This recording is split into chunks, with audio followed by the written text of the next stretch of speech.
మరిన్ని చిక్కుల్లో యూట్యూబర్ అన్వేష్ చిక్కుకుంటున్నట్టు కూడా తెలుస్తోంది. మొత్తంగా తెలుగు రాష్ట్రాల్లో పలు జిల్లాల్లో అతనికి సంబంధించి కూడా కేసులు నమోదు చేయడం జరిగింది. మొత్తంగా చాలా మంది కూడా హిందూ దేవతలను అవమానించినందుకు గాను అతనిపై ఫిర్యాదు చేశారు. ఈ నేపథ్యంలో పలు స్టేషన్స్ లో కూడా అతనిపై కేసులు నమోదు చేయడం జరిగింది. అయితే తాజాగా పంజగుట్ట పిఎస్ లో ఫిర్యాదు చేసింది కరాటే కళ్యాణి. పంజగుట్ట పిఎస్ నుంచి అన్వేష్ కు నోటీసులు కూడా పంపించారు పరిస్థితి. ఖమ్మం అర్బన్ పిఎస్ లోను మరో కేసు నమోదు చేశారు.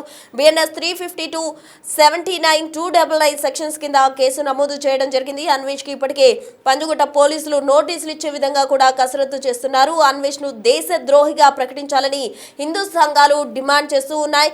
అన్వేష్ పై ఆరోపణలు జరుగుతున్నాయి. పలు సెక్షన్స్ కింద కేసులు నమోదు చేస్తున్నారు.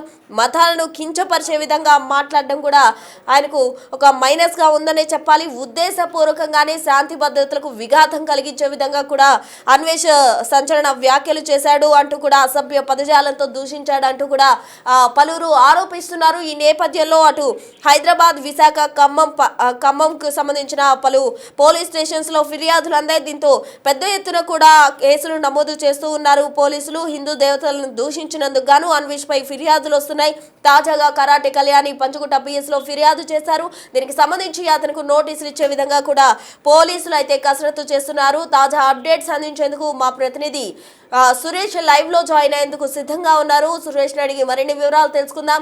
సురేష్, చెప్పండి, అన్వేష్ ఏవైతే వ్యాఖ్యలు చేశాడో అవి తీవ్ర దుమారాన్ని సృష్టించాయి. అతను వీడియో రిలీజ్ చేసి తన అసభ్య పదజాలంతో ఇంకా కూడా హిందూ సమాజాన్ని తలదించుకునే విధంగా కావచ్చు, దేశాన్ని కించపరిచే విధంగా కావచ్చు, అతను చేసిన వ్యాఖ్యలు ఇప్పుడు తీవ్ర దుమారం రేపుతున్నాయి. ఇప్పటికే అతనిపై పలు స్టేషన్స్ లో కూడా ఫిర్యాదులు అందిన క్రమంలో తాజాగా పంజగుట్ట పోలీసులు అయితే అతనికి నోటీసులు ఇచ్చే విధంగా కూడా అడుగులు వేస్తున్న పరిస్థితి ఎలా ఉండబోతుంది? అంటే అన్వేష్ కావాలనే దురుద్దేశంతో ఒక కుట్ర కోణంలో ఈ వ్యాఖ్యలు చేస్తున్నాడని చెప్పేసి కూడా హిందూ సంఘాలు ఆందోళన వ్యక్తం చేస్తున్నాయి. ఆయన హద్దు మీరి ప్రవర్తిస్తున్నాడు. భారతదేశంలో పుట్టి భారతదేశం డబ్బులతోనే ఇప్పుడు ప్రపంచ యాత్రికుడిగా పేరు తెచ్చుకొని విదేశాలు తిరుగుతూ హిందువులను టార్గెట్ చేసి, హిందువుల దేవులను టార్గెట్ చేసి ఈ వ్యాఖ్యలు చేస్తున్నాడు. ఖచ్చితంగా అతనిపైన పోలీసులు చర్యలు తీసుకోవాలి. అతన్ని ఇండియాకి రప్పించి అతనిపైన దేశద్రోహం కేసు నమోదు చేయాలని చెప్పేసి కూడా హిందూ సంఘాలు ఆగ్రహం వ్యక్తం చేస్తున్నాయి. 2 తెలుగు రాష్ట్రాల్లో అన్వేష్ పైన పోలీస్ స్టేషన్లలో ఫిర్యాదు చేస్తున్నారు. హిందువులను కించపరిచే విధంగా ఆయన వ్యాఖ్యలు చేస్తున్నాడు. ఇప్పుడే కాదు, గతంలో కూడా అనేక సార్లు అన్వేష్ ఇలాంటి వ్యాఖ్యలు చేయడం జరిగింది. కానీ ఇప్పుడు హిందువులను టార్గెట్గా చేసుకొని భారతదేశం పరువు తీసే విధంగా ఆయన వ్యాఖ్యలు ఉన్నాయి. కాబట్టి ఖచ్చితంగా ఆయన పైన చర్యలు తీసుకోవాలి అని చెప్పేసి కూడా కరాటే కళ్యాణి కూడా పంజాగుట్ట పోలీస్ స్టేషన్లో కేసు నమోదు చేసింది. ఆ కేసు పై ఆమె ఇచ్చిన ఫిర్యాదు పైన పలు సెక్షన్ల కింద అన్వేష్ పై కేసు నమోదు చేశారు. ఖచ్చితంగా అతనికి నోటీసులు ఇచ్చి, లుకౌట్ నోటీసులు ఇచ్చి అతన్ని ఖచ్చితంగా ఇండియాకు రప్పించే విధంగా పోలీసులు కూడా చర్యలు తీసుకునేందుకు సిద్ధమవుతున్నట్టు తెలుస్తుంది. గత కొన్ని నెలలుగా ఆయన విదేశాలు తిరుగుతూ ఏదైతే యూట్యూబ్ ద్వారా వచ్చే ఇన్కమ్ ద్వారానే అతను విదేశాలు తిరుగుతున్నాడు. అలాంటి తెలుగు సబ్స్క్రైబర్స్ ఉన్నటువంటి అన్వేష్ తెలుగు రాష్ట్రాలలో ఉన్నటువంటి హిందువులను టార్గెట్ చేసి వారందరినీ కూడా కించపరిచే విధంగా మాట్లాడుతున్నాడు. కాబట్టి అతని పైన ఖచ్చితంగా కఠిన చర్యలు తీసుకోవాలని చెప్పేసి కూడా హిందూ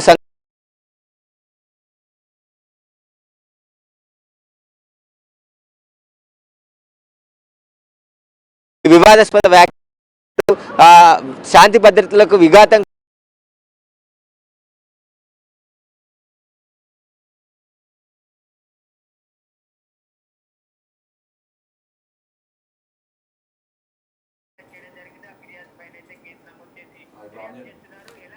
చేస్తున్నారు. కఠినంగా శిక్షించాలి. అప్పుడే ఇలాంటి వారి పట్ల, అంటే హిందువుల పట్ల వ్యాఖ్యలు చేయాలంటే భయపడాల్సిన పరిస్థితి ఉంటుంది. కాబట్టి ఖచ్చితంగా దానిపైన చట్ట ప్రకారం చర్యలు తీసుకోవాలని చెప్పేసి కూడా హిందువులంతా కూడా డిమాండ్ చేస్తున్నారు. ఒక తెలుగు వాడై ఉండి తెలుగు సబ్స్క్రైబ్ 2.5 లక్షల మంది సబ్స్క్రైబ్, అంటే 2.5 లక్షల మంది మిలియన్ డబ్బులు వస్తున్నాయి. ఆ డబ్బుల ద్వారానే విదేశాలు తిరుగుతూ అలా వివాదాస్పద వ్యాఖ్యలు చేస్తూ హిందువులను కించపరిచే విధంగా వ్యవహరిస్తున్నాడు. కాబట్టి అన్వేష్ పైన వెంటనే పోలీసులు చర్యలు తీసుకొని అతన్ని ఇండియాకి రప్పించి అతని పైన చట్ట ప్రకారం యాక్షన్ తీసుకోవాలని చెప్పేసి కూడా డిమాండ్ వినిపిస్తుంది. సురేష్, మనం చూస్తూ ఉన్నాం అతను దేశానికి సంబంధించి కూడా సంస్కృతి అంటారు, అభివృద్ధి ఎక్కడ ఉందంటూ కూడా నిన్న చేసిన వీడియోలో అటు థాయిలాండ్ ని చూపిస్తూ కావచ్చు, ఆఫ్ఘనిస్తాన్ ఉద్దేశించి కావచ్చు, ఇతర దేశాలతో కంపేర్ చేస్తూ కూడా ఇండియాని కొంచెం తక్కువ చేసే విధంగా కూడా అన్వేష్ మాట్లాడడం జరిగింది. దానికి సంబంధించి కూడా అతన్ని దేశద్రోహిగా ప్రకటించాలంటూ కూడా డిమాండ్ చేస్తూ ఉన్నాయి హిందూ సంఘాలు. మరి ఆ దిశగా ఏమైనా అడుగులు వేసే అవకాశం ఉందంటారా? ఖచ్చితంగా పోలీసులకి ఫిర్యాదులు వస్తున్నాయి. కేంద్ర ప్రభుత్వం కూడా దృష్టి సారించి అన్వేష్ పై చర్యలు తీసుకోవాలి. ఎందుకంటే దేశాన్ని తగ్గించి మాట్లాడే ప్రయత్నము అన్వేష్ చేస్తున్నాడు. భారతదేశంలో పుట్టి భారతదేశం నుంచి వచ్చే రెవెన్యూ ద్వారా పూర్తిగా విదేశాలు తిరుగుతున్నటువంటి అన్వేష్ ఇలాంటి వ్యాఖ్యలు చేయడం పట్ల ఖచ్చితంగా అతనిపైన యాక్షన్ తీసుకోవాలని చెప్పేసి కూడా పెద్ద ఎత్తున భారతదేశ వ్యాప్తంగా కూడా అతనిపై ఫిర్యాదులు చేసే అవకాశాలు కూడా కనబడుతున్నాయి. ప్రస్తుతానికి 2 తెలుగు రాష్ట్రాల్లో అన్వేష్ పైన కేసులు నమోదు చేస్తున్నారు ఫిర్యాదులు చేయడంతో. ప్రస్తుతం అయితే ఆయన ఇండియాని కించపరచడమే కాకుండా హిందువులని టార్గెట్గా చేసుకొని హిందువుల పైన ఎక్కువగా ఆయన వ్యాఖ్యలు చేస్తున్నాడు, వివాదాస్పద వ్యాఖ్యలు. ఎక్కడో విదేశాల్లో ఉండి ఇలాంటి వ్యాఖ్యలు చేస్తున్నాడు, కానీ ఇండియాకు వచ్చి చేయండి అని చెప్పేసి కూడా హిందూ సంఘాలు ఆగ్రహం వ్యక్తం చేస్తున్నాయి. ఖచ్చితంగా దేశాన్ని కించపరిచే విధంగా వ్యాఖ్యలు ఉన్నాయి కాబట్టి అతనిపైన దేశద్రోహం కింద కేసు పెట్టాలి. అప్పుడే అతని అన్వేష్కి సరైన బుద్ధి వస్తుందని చెప్పేసి కూడా హిందూ సంఘాలు, దేశభక్తులు అందరూ కూడా డిమాండ్ చేస్తున్నటువంటి పరిస్థితి. కానీ ఇప్పుడే కాదు, అన్వేష్ గతంలో కూడా ఇలాంటి వివాదాస్పద వ్యాఖ్యలు చేశాడు. తాను హైలైట్ కావాలన్నా లేదంటే తనకు సంబంధించిన యూట్యూబ్లో ఆ వీడియోలు ఎక్కువ సర్క్యులేట్ కావాలనే దురుద్దేశంతో ఇలాంటి వ్యాఖ్యలు చేయడం కూడా కరెక్ట్ కాదు అని చెప్పేసి హిందూ సంఘాలు, భారతదేశంలో ఉన్నటువంటి దేశభక్తులు అందరూ కూడా ఆగ్రహం వ్యక్తం చేస్తున్నటువంటి పరిస్థితి. ఇందులో ముఖ్యంగా ఎక్కువగా హిందూ దేవుళ్ళని టార్గెట్ చేసి ఆయన వ్యాఖ్యలు అసభ్యకరంగా ఉన్నాయని చెప్పేసి కూడా ఆగ్రహం వ్యక్తం చేస్తున్నారు. ఒక దేశంతో పోలుస్తూ భారతదేశాన్ని కించపరిచే విధంగా, చిన్న చూపు చూసే విధంగా ఆయన మాటలు ఉన్నాయి కాబట్టి ఖచ్చితంగా అతనిపైన దేశద్రోహం కేసు నమోదు చేయాలని చెప్పేసి కూడా పెద్ద ఎత్తున ఫిర్యాదులు అయితే పోలీసులకు అందజేస్తున్నారు. వీడియోలు చేశాడో, శివాజీని విమర్శించడం చేసిన వీడియో దగ్గర నుంచి ఇప్పటి వరకు చేసిన వీడియోలన్నీ కూడా అసభ్య పదజాలంతోనే అటు శాపనార్థాలు పెడుతూ కావచ్చు, ఇతరత్ర అశుభ్రమైన పదజాలంతో అతను దూషించడం జరిగింది. మరి మున్ముందు అతను ఇంకో వీడియో రిలీజ్ చేసే అవకాశం ఉందంటారా ఈ కేసులకు గాను? లేకపోతే అతను సైలెంట్ అయిపోయి ఏమైనా ఒక మెట్టు దిగి క్షమాపణలు ఆల్రెడీ చెప్పాడు, వాటిని కూడా వక్రీకరిస్తూనే చెప్పడం జరిగింది కాబట్టి తదుపరి అతని యాక్షన్ ఎలా ఉంటుంది అనుకోవచ్చు? అంటే క్షమాపణలు కాదు, అతనిపై చట్ట ప్రకారం చర్యలు తీసుకోవాలి. ప్రతి ఒక్కరికి ప్యాషన్ అయిపోయింది హిందూ దేవుళ్లను, భారతదేశాన్ని టార్గెట్ చేసి ఇలాంటి వ్యాఖ్యలు చేయడం, తర్వాత క్షమాపణలు చెప్పడం అనేది కరెక్ట్ కాదు. అతనిపైన లీగల్ యాక్షన్ తీసుకోవాలని డిమాండ్ చేస్తున్నారు. ఎందుకంటే ఇప్పుడే కాదు, గత 2 సంవత్సరాల నుంచి కూడా అన్వేష్ ప్రతి 2-3 నెలలకు ఒకసారి ఒక వివాదాస్పద వ్యాఖ్యలు చేయడం, ఒక్కొక్కరిని టార్గెట్ చేయడం, వారి పట్ల అన్ని ట్రోల్ చేయడం, అవన్నీ ఆయన యూట్యూబ్లో అప్లోడ్ చేయడం, ఇవన్నీ చేస్తున్నాడు. కాబట్టి ఆయన కావాలనే ఉద్దేశంతోనే ఇవన్నీ చేస్తున్నాడు. కాబట్టి ఖచ్చితంగా అతనిపైన చట్ట ప్రకారం లీగల్ యాక్షన్ తీసుకుంటే తప్ప అతనిలో మార్పు రాదు. భారతదేశాన్ని కించపరిచే విధంగా అన్వేష్ గతంలో కూడా వ్యాఖ్యలు చేశాడు, భారతదేశాన్ని చిన్న చూపు చూసే విధంగా ఆయన వ్యాఖ్యలు చేయడం జరిగింది. కాబట్టి అప్పుడు కేసు పెట్టకపోవడం వల్లనే మళ్ళీ ఈసారి రిపీట్ చేశాడని చెప్పేసి కూడా ఆగ్రహం వ్యక్తం చేస్తున్నారు. ఖచ్చితంగా ఈసారి కేసులు నమోదు చేసి వివాదాల్లో అన్వేష్ ఉండడం జరిగింది. కానీ ఇప్పుడు దేశాన్ని గురించి కావచ్చు, హిందూ దేవతల గురించి కావచ్చు, అతను చేసిన పదజాలం ఏదైతే అతను యూజ్ చేశాడో దానిపై తీవ్ర దుమారమే రేగుతుంది. అటు బీజేపీకి సంబంధించిన నేతలు కూడా అతని ఫోటో దగ్ధం చేస్తూ కావచ్చు, చెప్పుతో అతని ఫోటోలు కొడుతున్నట్టు కూడా వాళ్ళంతా కూడా నిరసన వ్యక్తం చేస్తున్నారు. అతని అభిమానులు కూడా అతన్ని చిదిరించుకునే విధంగా కూడా అతని క్రెడిబిలిటీ అంతా పడిపోయిందనే చెప్పాలి. మరి ఈ విధంగా కూడా అతని క్రెడిబిలిటీ పడిపోతుంది, ఫాలోవర్స్ తగ్గిపోతున్నారు, సబ్స్క్రైబర్స్ పడిపోతున్నారు. కాబట్టి ఇంతటితో అతని చాప్టర్ క్లోజ్ అనుకోవచ్చా? ఖచ్చితంగా, ఎందుకంటే ఆయన విహారయాత్ర అంటే నేను ప్రపంచ యాత్రికుడు అని చెప్పుకుంటూ ఉంటాడు. దేశాలు తిరుగుతూ ఆ దేశాలకు సంబంధించిన వీడియోలు తీస్తూ అవి అప్లోడ్ చేస్తూ అతను సబ్స్క్రైబర్స్, రెవెన్యూ పెంచుకునే ప్రయత్నం చేశాడు. కానీ ఎప్పుడైతే ఆయన సబ్స్క్రైబర్స్, ఫాలోవర్స్ తగ్గుతూ ఉంటారో అలాంటి టైంలో ఇలాంటి వ్యాఖ్యలు చేస్తూ సోషల్ మీడియాలో యాక్టివ్గా ఉండేందుకు ప్రయత్నం చేస్తున్నాడని చెప్పేసి కూడా చాలామంది కామెంట్ రూపంలో చెప్తున్నటువంటి పరిస్థితి. హిందువులు కూడా ఆగ్రహం వ్యక్తం చేస్తున్నారు. అన్వేష్ ఇది ఒక్కసారి కాదు, అనేక సార్లు భారతదేశాన్ని టార్గెట్ చేశాడు, హిందువులను టార్గెట్ చేశాడు, వ్యక్తులను టార్గెట్ చేశాడు. ఆయన ఎవరైతే మెయిన్ స్ట్రీమ్లు ఉంటారో వాళ్ళకి సంబంధించి వ్యవహారంలో టార్గెట్ చేస్తూ ఈ వ్యాఖ్యలు చేస్తుంటాడని చెప్పేసి కూడా ఆగ్రహం వ్యక్తం చేస్తున్నారు. కాబట్టి ఈసారి ఎట్టి పరిస్థితుల్లో అన్వేష్ని వదలొద్దు, భారతదేశానికి తీసుకొని వచ్చి అతని పైన లీగల్ యాక్షన్ తీసుకుంటే తప్ప అతనిలో మార్పు రాదు. కాబట్టి ఖచ్చితంగా అన్వేష్ పైన చర్యలు తీసుకోవాలి. అంతేకాకుండా ఎవరైతే అన్వేష్ యూట్యూబ్ వీడియోలు చూస్తున్నారో వారంతా కూడా అన్సబ్స్క్రైబ్ కొట్టాలి, ఆయన వీడియోలు అన్ఫాలో కొట్టాలి. ఎందుకంటే ఆయన రిపోర్ట్ కొడితేనే అతనికి బుద్ధి వస్తుంది, ఆ రెవెన్యూ తగ్గుతుంది. కాబట్టి మళ్ళీ విదేశాలకు తిరగలేడు, కాబట్టి అలాంటి పరిస్థితి వస్తుంది. ఖచ్చితంగా అతని వీడియోలు ఎవరు కూడా హిందువులు చూడొద్దు అని చెప్పేసి కూడా హిందూ సంఘాలు విజ్ఞప్తి చేస్తున్నాయి. ఖచ్చితంగా ఆయన పైన పోలీసులు యాక్షన్ తీసుకోవాల్సిందే, లీగల్ నోటీసులు ఇచ్చి అతన్ని భారతదేశానికి తీసుకువచ్చి అతని పైన ఖచ్చితంగా కఠిన చర్యలు తీసుకుంటే తప్ప అతనిలో మార్పు రాదు.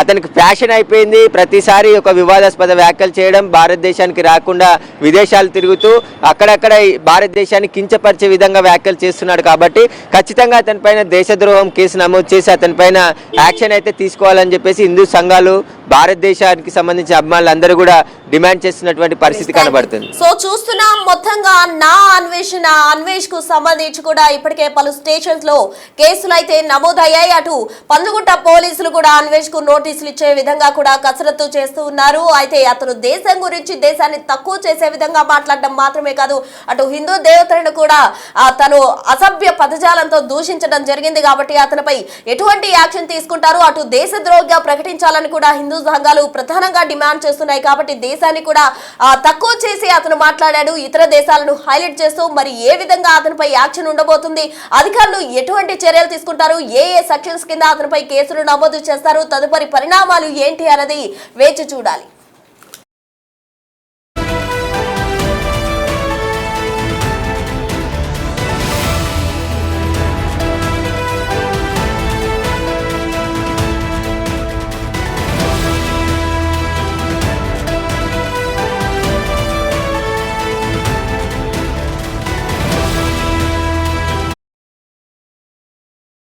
భారత్ మాతాకి జై, జై శ్రీరామ్.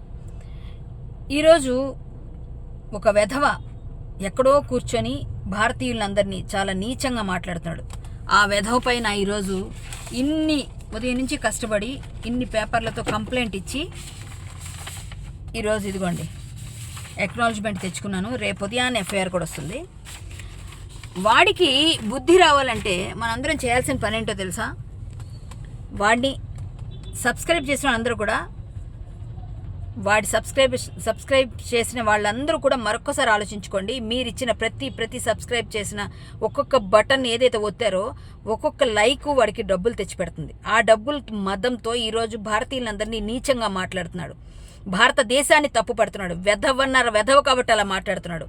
ఒక శివాజీ గారిని చంపాలని మాట్లాడుతున్నాడు, రెచ్చగొడుతున్నాడు, హిందూ ముస్లిం గొడవలు రెచ్చగొడుతున్నాడు. అంతేకాకుండా గోమాతని, అలాగే మేకల్ని, కుక్కల్ని కూడా భారతీయులు రేప్ చేశారంటున్నారు, అందులోని హిందువులే చేశారని చెప్తున్నాడు. ఇంత నీచంగా మాట్లాడుతున్న వాడికి రూపాయి ఇస్తున్నారు. 2.5 మిలియన్ సబ్స్క్రైబర్సా? 2.5 మిలియన్ సబ్స్క్రైబర్సా వాడికి? అంతమంది సబ్స్క్రైబర్స్ ఇచ్చింది కూడా మనమే. ప్రతి రూపాయి కూడా వాడికి వస్తుంది భారతదేశం నుంచి. మళ్ళీ అదే భారతదేశం నుంచి తెలుగు వాళ్ళ నుంచి వస్తుంది. వేరే భాష మాట్లాడట్లేదు వాడు. తెలుగు వాళ్ళందరూ కలిసి వాడికి అంత డబ్బులు ఇచ్చి అంతంత చేసి వాడు తిట్టించుకుంటాం మనం. తిరిగి వాడు బూతులు మాట్లాడి 14 ఏళ్ళ అమ్మాయిని 1000 రూపాయలు ఇచ్చి అనుభవించానని చెప్తే మైనర్లందరూ ఏమైపోతున్నారు ఈరోజు?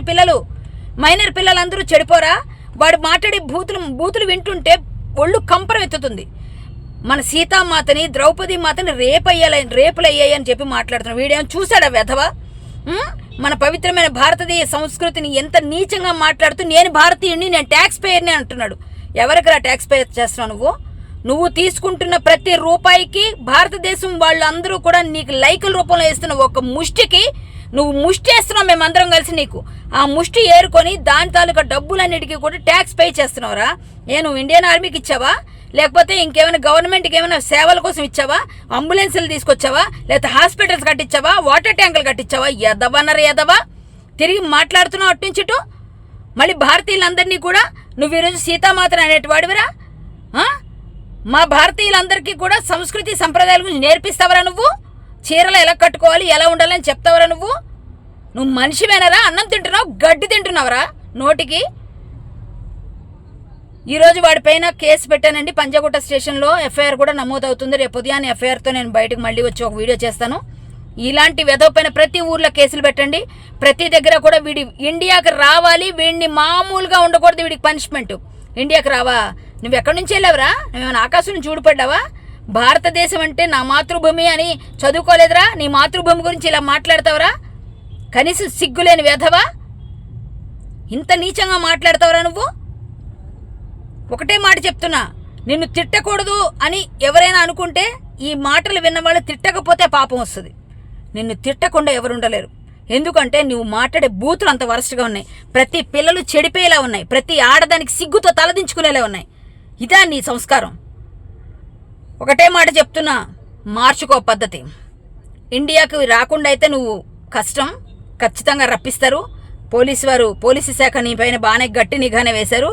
నువ్వు ఖచ్చితంగా ఇండియాకు వస్తావు. ఇండియా గురించి ఏమేమి మాటలు చెప్పావో, ఏమేమి అన్నావో నువ్వన్నీ కూడా గుర్తుపెట్టుకో. కర్మ రిటర్న్స్, కర్మ ఖచ్చితంగా నీకు రిటర్న్ అవుతుంది.